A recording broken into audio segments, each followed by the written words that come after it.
Goodbye, Silvermount Hotel. So we are now on our way going to the bus station. So the driver of the tuk-tuk fetch us from our lobby going to the bus station. And travel time will take about, I don't know, probably less than 10 minutes because our bus leaves at 8:30. So we are on time when they pick us up. Good job, good job, good job. Goodbye, Phnom Penh. Thank you, Phnom Penh. Goodbye, Cambodia. Cambodia. Check. Baliktad. Check. Check. Thumbs up. And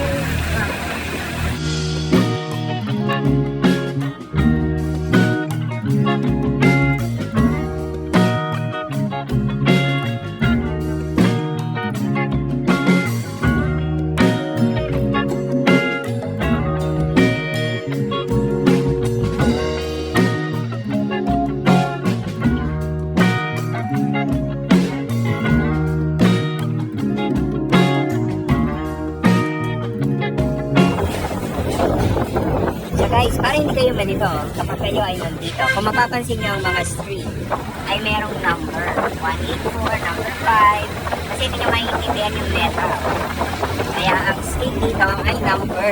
So ito, street number 51 251 Main. So para hindi kayo malito, hanapin nyo lang yung street number, lalo na kung kayo ay nag-hotel, nakalagay naman yung street number. O ayan, o, tuk-tuk na pick up, ibang klase. At naka-helmet, pati backlight, ibang klase. O, ayos ba? Pati backlight, naka-helmet, ha? Nakaiba.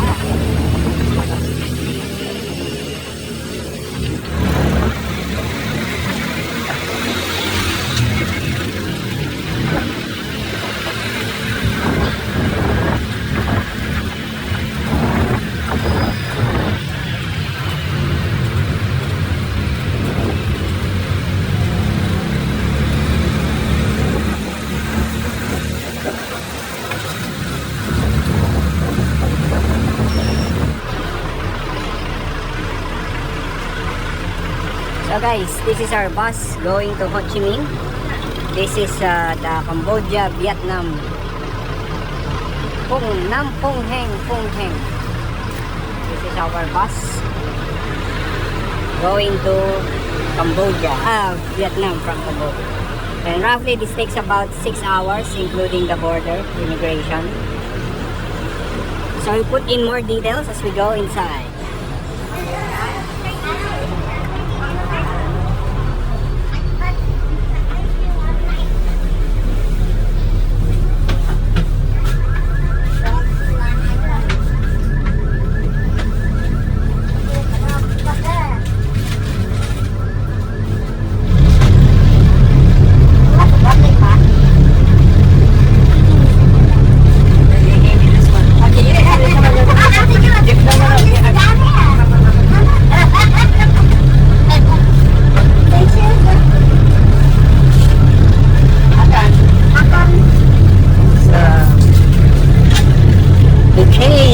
Here we go.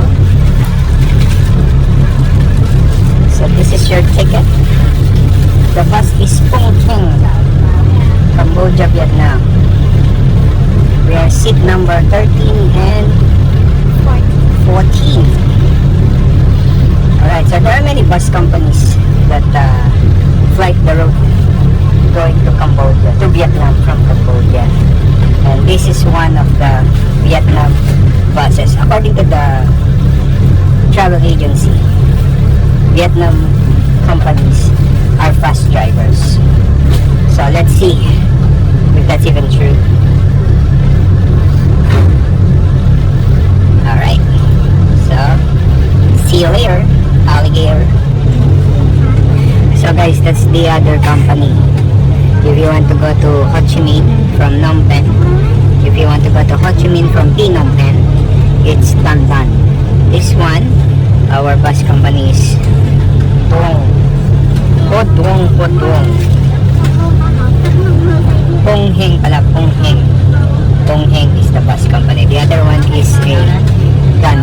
difference is that one. So you will notice that the Dandan is a red bus while the Pungheng is a yellow bus. There's the other one, but I think it's not here already. So we're leaving. Goodbye, Phnom Penh. So the cost is $27 going to Ho Chi Minh. Both for Dandan and Pungheng. So it's $27. 27 US dollars, alright? Team Hapinoy travelers, I hope that our travel tips, or probably that's the other one, the green one. The green one is the other bus company.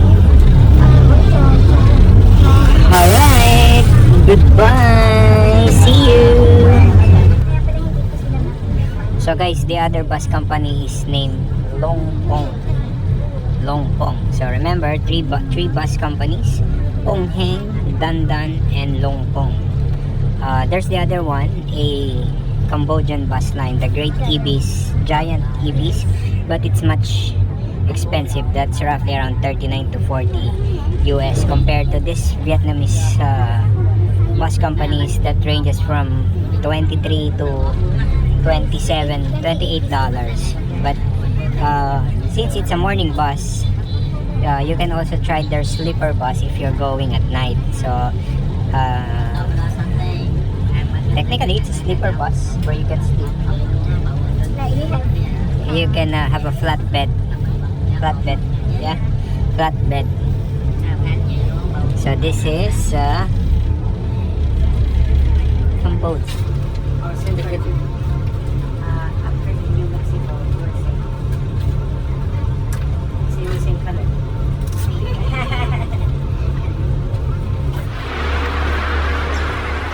Toilet stop here.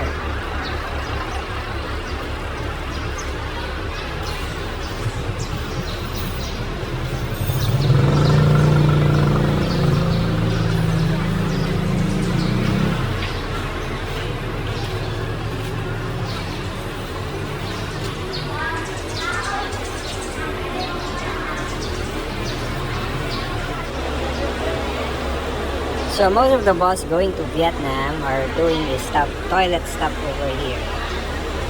So roughly that's we left Cambodia at 8:30. It's 10:53. So roughly about 2 or more hours, and then we to stop over. Then we have a 1 more hour to the border.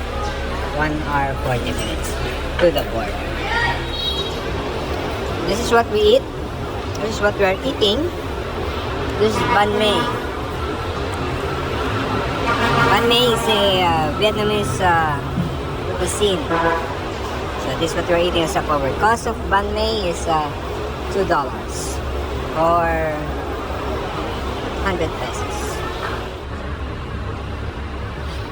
It's now 12:39 and it's lunch stop over here at this place. The bus is going to stop here for about 20 minutes so you can have your lunch, and we're about close to the border, roughly around 20 minutes. We're going into the border, going to Vietnam.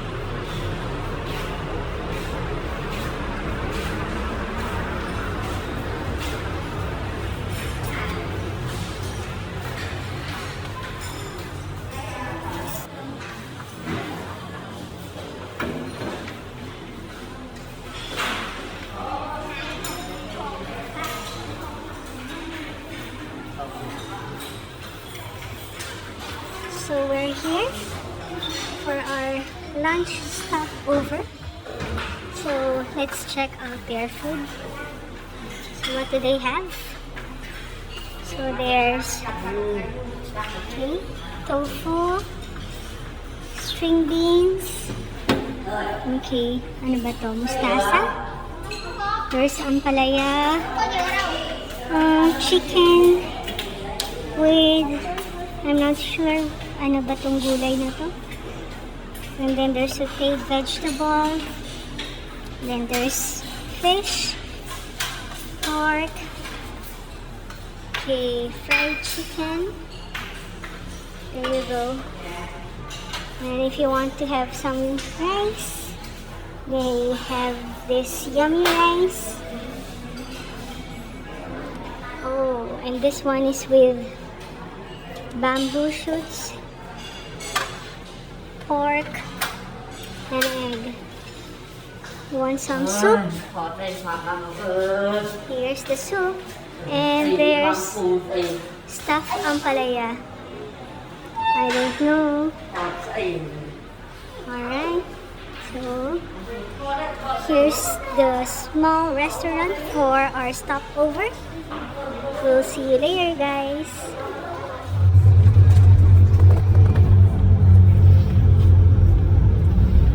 You know you're near the Vietnamese border when there are already hotels and casinos. Look at the construction.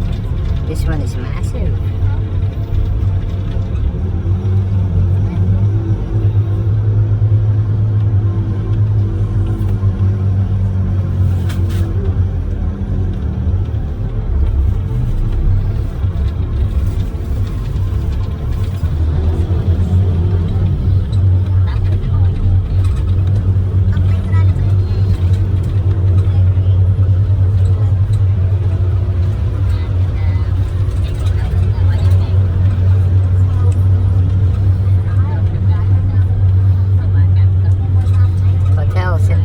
Look there, casino. Mokbay Casino.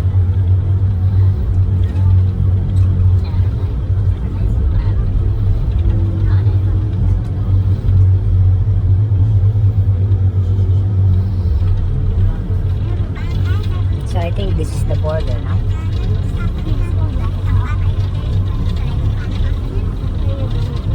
So we are now at the border, entering the border of the Cambodia-Vietnam border. So we are going off here, stop for border check. So earlier they got our passports already. So earlier they got our passports, so they have already removed the departure card, and now they returned it because we need to go down the bus and enter one of these premises for immigration going to Vietnam. So after going down the bus, the immigration people check the passports, and now we're going back. This is still the Cambodian border. So we're done with the Cambodian immigration. We're now on our way to the Vietnam border. So let's see the flag. That's the Vietnamese flag. So I think that's just on the other side. That's your Vietnamese border.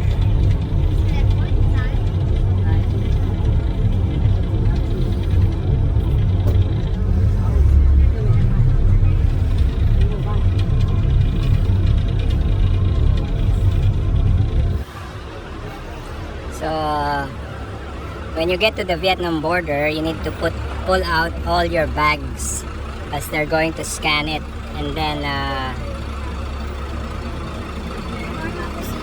normal procedure of any immigration border, they're going to interview you, but little questions because we're in the bus already, and the process took not too long, probably around 10-12 minutes the most here in Vietnam border.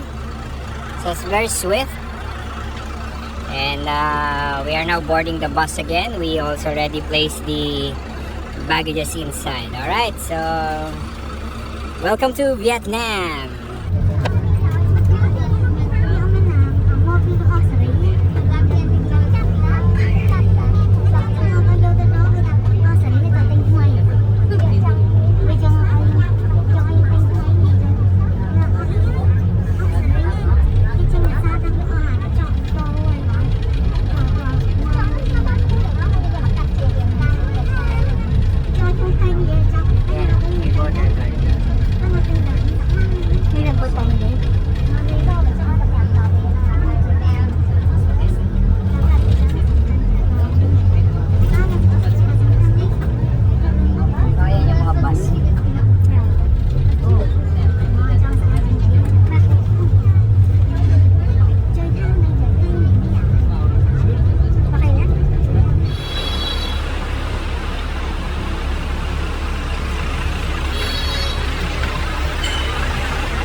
we are here in Vietnam.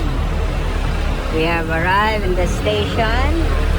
As you can see, there are also taxis here in the bus station. So we're good. We're back in